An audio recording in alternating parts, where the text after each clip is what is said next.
오늘 본문은 남자가 혼자 있는 것을 좋지 않게 보신 하나님께서 남자의 갈비뼈를 취하셔서 여자를 만드시고 또 남자와 여자가 한 몸이 되는 가정을 만드시는 내용입니다. 인간을 중심으로 한 인간을 중심으로 이야기하고 있는 이 창조의 이야기의 마지막 이야기로 가정의 탄생을 보여주고 있습니다. 가정은 곧 창조의 완성임을 보여줍니다. 우리가 18절 말씀을 다시 한번 읽겠습니다. 시작. 여호와 하나님이 이르시되 사람이 혼자 사는 것이 좋지 아니하니 내가 그를 위하여 돕는 배필을 지으리라 하시니라. 하나님께서 남자 사람이 혼자 사는 것을 좋지 않게 여기셔서 돕는 배필을 지으실 것을 계획을 세우십니다. 우리가 지난 1장에서 묵상했던 창조의 이야기와 크게 다른다는 것을 볼 수 있습니다. 1장에서의 창조의 내용은 하나님께서 그 창조의 하루하루를 마치실 때 그 하루의 창조의 일을 돌아보시면서 보시기에 좋았다라고 말씀하셨습니다. 특별히 사람을 만드셨을 때는 보시기에 심히 좋았다고 말씀하실 만큼 굉장히 만족하셨습니다. 그런데 오늘 본문에서 하나님은 남자가 혼자 있는 것을 보면서 좋지 않게 여기십니다. 계속해서 19절과 20절 말씀을 읽겠습니다. 시작. 여호와 하나님이 흙으로 각종 들짐승과 공중의 각종 새를 지으시고 아담이 무엇이라 부르나 보시려고 그것들을 그에게로 이끌어 가시니 아담이 각 생물을 부르는 것이 곧 그 이름이 되었더라. 아담이 모든 가축과 공중의 새와 들의 모든 짐승에게 이름을 주니라. 아담이 돕는 배필이 없으므로. 돕는 배필을 지으시겠다고 계획하신 하나님께서 흙으로 각종 들짐승과 그런 공중의 새들을 지으시고 그 첫사람, 그 아담에게로 이끌어 가십니다. 돕는 배필을 지으실 계획 이후로 동물들이 나오는 것을 보면서 하나님께서 돕는 배필을 이 동물로 만드셨을까라고 생각해 볼 수도 있겠습니다. 하지만 20절에 그것이 아니었다라는 것을 보여줍니다. 동물들은 돕는 배필이 될 수 없었습니다. 하나님께서 그렇다면 그 동물들을 아담에게로 이끌어 가신 이유는 무엇이었을까요? 그것은 그의 이름을 어떻게 붙여주는가를 하나님께서 보기를 원하셨던 것입니다. 고대 히브리 사회에서 이름을 지어주는 것, 이름을 부여하는 것은 그 이름을 지어짐을 당하는 상대보다 자신이 우월한 것과 또 그에 대한 소유권을 가지고 있는 것을 보여주는 행위입니다. 오늘 본문에서 이 동물들은 사람과 같이 흙으로 만들어집니다. 하지만 동물들에게는 인간과 다른 것이 있는데 하나님의 생기로 만들어지지 않았다는 것입니다. 하나님의 생기가 똑같은 흙으로 만들어진 존재들임에도 없습니다. 오직 사람만, 그 아담만 하나님의 생기로 만들어진 존재입니다. 그래서 동물은 그 사람의 돕는 배필이 될 수가 없었던 것입니다. 또 아담이 그 이름을 지어줌으로 그 소유권을 나타냅니다. 다시 말해서 그 주권을 행사하고 있다라는 것입니다. 지난 창세기 1장의 창조의 내용에서 사람은 하나님의 형상을 따라서 하나님의 주권을 통치하는 그 통치의 대리자로서 만들어진 존재라는 것을 우리가 보았습니다. 지금 아담이 그 동물들의 이름을 부여하는 것은 결국 하나님께서 사람에게 맡기신 일을 한다는 것입니다. 하나님의 주권으로 다스리는 그 일을 하고 있는 것입니다. 그래서 하나님께서 그 모습을 보고 싶으셨던 것입니다. 하지만 그럼에도 아담에게는 돕는 배필이 없습니다. 그의 짝이 없는 것을 하나님은 다시 한번 생각하십니다. 그래서 여자를 만드십니다. 아담을 깊은 잠에 들게 하십니다. 그리고 그의 갈비뼈를 취하셔서 그것으로 여자를 만드십니다. 그리고 아담에게 그 여자를 데리고 가십니다. 22절과 23절 말씀 같이 읽겠습니다. 시작. 여호와 하나님이 아담에게서 취하신 그 갈빗대로 여자를 만드시고 그를 아담에게로 이끌어 오시니 아담이 이르되 이는 내 뼈 중에 뼈요 살 중에 살이라. 이것을 남자에게서 취하였은즉 여자라 부르리라 하니라. 아담은 그 여자를 보자마자 바로 알아본 것 같습니다. 이는 내 뼈 중에 뼈요 살 중에 살이라 라며 고백합니다. 어떻게 보면 인류 최초의 남자가 인류 최초의 여자에게 고백하는 사랑 고백처럼 보입니다. 여자가 자신의 뼈와 살로 이루어지는 것을 알아보면서 동시에 자신의 그 기쁨을 표현하고 있는 것입니다. 그 모습을 지켜보시는 하나님께서 24절에 아주 중요한 명령을 내리십니다. 우리 24절 말씀을 같이 읽겠습니다. 시작. 이러므로 남자가 부모를 떠나 그의 아내와 합하여 둘이 한 몸을 이룰지로다. 이 명령은 지금 아담과 이 여자에게 주시는 명령이기보다는 이제 앞으로의 그 인류에게 주시는 명령처럼 들립니다. 지금 아담과 여자가 단 둘이지만 그들의 자녀들 또 그들의 이후의 사람들이 지켜야 할 명령처럼 말씀하시는 것입니다. 남자는 부모를 떠나게 될 것입니다. 아직 자녀도 없고 이들의 부모는 어떻게 보면 이들을 만드신 하나님이신데 이들에게 있어서 생겨날 그 자녀들, 그 남자는 그 부모를 떠나게 될 것이라는 것입니다. 그래서 그 남자는 아내와 합하여서 한 몸을 이루라고 명령하십니다. 이 명령으로 우리가 생각하는 것은 부부는 한 몸이라는 것을 말합니다. 서로 다른 남자와 여자가 만나게 됩니다.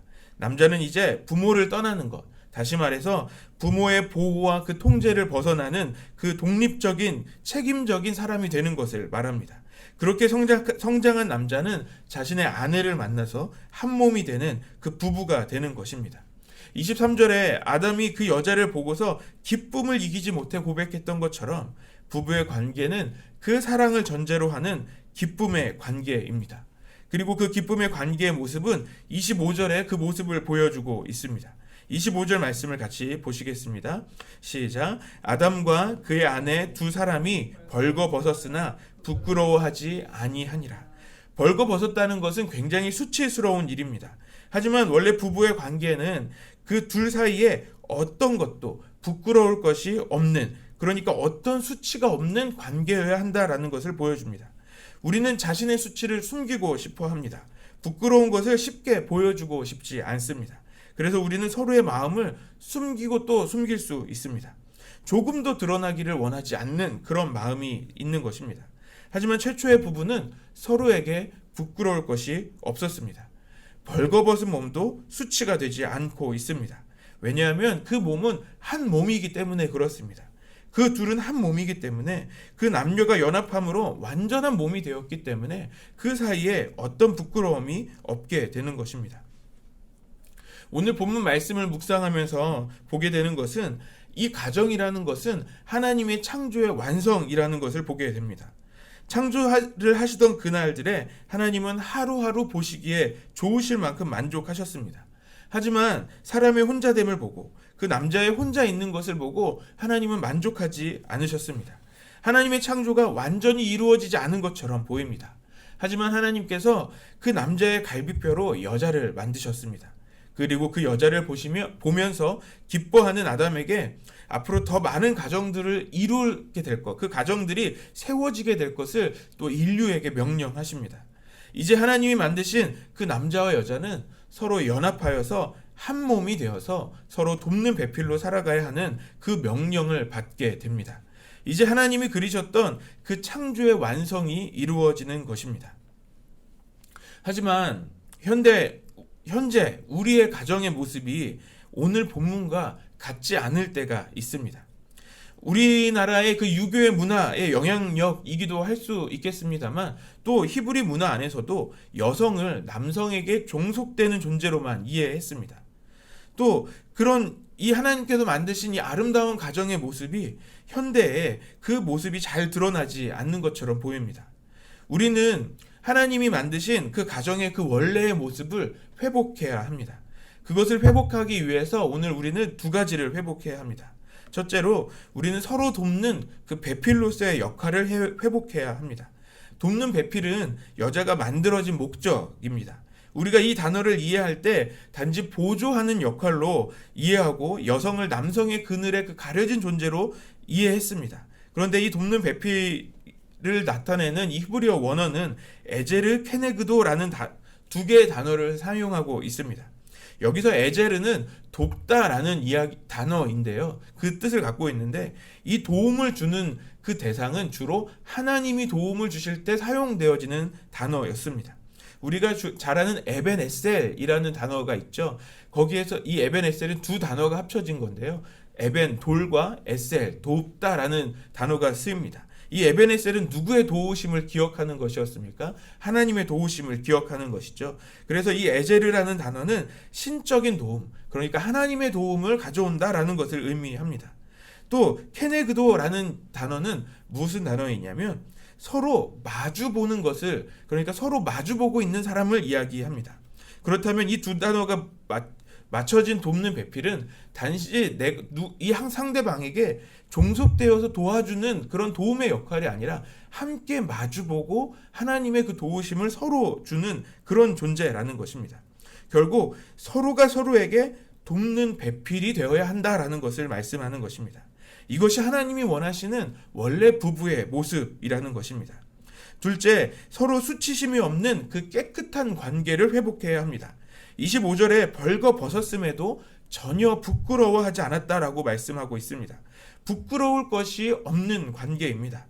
앞으로 3장에서 선악과를 먹게 되는 그 죄를 범한 후에 그들은 자신의 벗었음을 알고 부끄러워하기 시작합니다. 죄가 들어올 때 그 수치심과 부끄러움이 찾아옵니다. 그래서 가리게 되고 더 숨기게 되는 것입니다. 부부 관계 안에서 서로 부끄러움이 없는 깨끗한 관계가 되어야 합니다. 왜냐하면 우리는 한 몸이기 때문에 그렇습니다. 서로 숨기게 되면 결국 서로를 속이게 되고 한 몸이 나뉘게 되는 것입니다. 한 몸인 것을 지키기 위해 서로의 수치를 용납할 수 있는 그런 마음이 있어야 하기도 합니다. 벗었음은 수치이며 부끄러움입니다. 하지만 그것이 부끄러움이 되지 않는, 그것을 부끄러움이 아닌 것으로 용납할 수 있는 그 용기도 필요합니다. 우리가 서로 부끄러움이 없는 그 깨끗한 관계를 회복하는 것은 자신 스스로를 부끄러움 없이 하는 것이며 또 서로를 용납하는 그 관계가 되는 것입니다. 우리 가정 안에 그 관계가 회복되어야 하는 것입니다. 창조의 완성은 하나님이 만드신 그 세상 가운데에서 사람이 한 가정으로서 행복을 누리며 사는 것입니다. 이것은 하나님이 만드셨던 그 원래의 계획이며 원래의 모습입니다. 우리가 믿음의 가정이라고 말한다면 우리에게 최초의 그 부부의 모습, 그 가정의 모습이 있어야 하는 것입니다. 하나님께서 그 모습을 보시면서 심히 좋았다라고 말씀하십니다. 우리의 가정의 모습이 하나님이 보시기에 그 심히 좋았다라는 그 가정이 되기를 소망합니다. 또 우리의 다음 세대들이 하나님이 보시기에 심히 좋은 그 믿음의 가정을 이루게 되기를 소망합니다. 행복한 가정의 모습은 하나님의 계획대로 된 모습입니다. 우리의 목적이 또 되어야 하는 것입니다. 우리의 교회의 표어가 있습니다. 예수를 믿어 행복한 사람들이 가정을 살리고 사람을 키우는 교회입니다. 우리 안성열린교회의 모든 가정들이 하나님께서 그 처음 만드신 그 가정의 행복한 모습으로 회복하는 우리 안성열린교회 모든 가정들이 되시기를 소망합니다.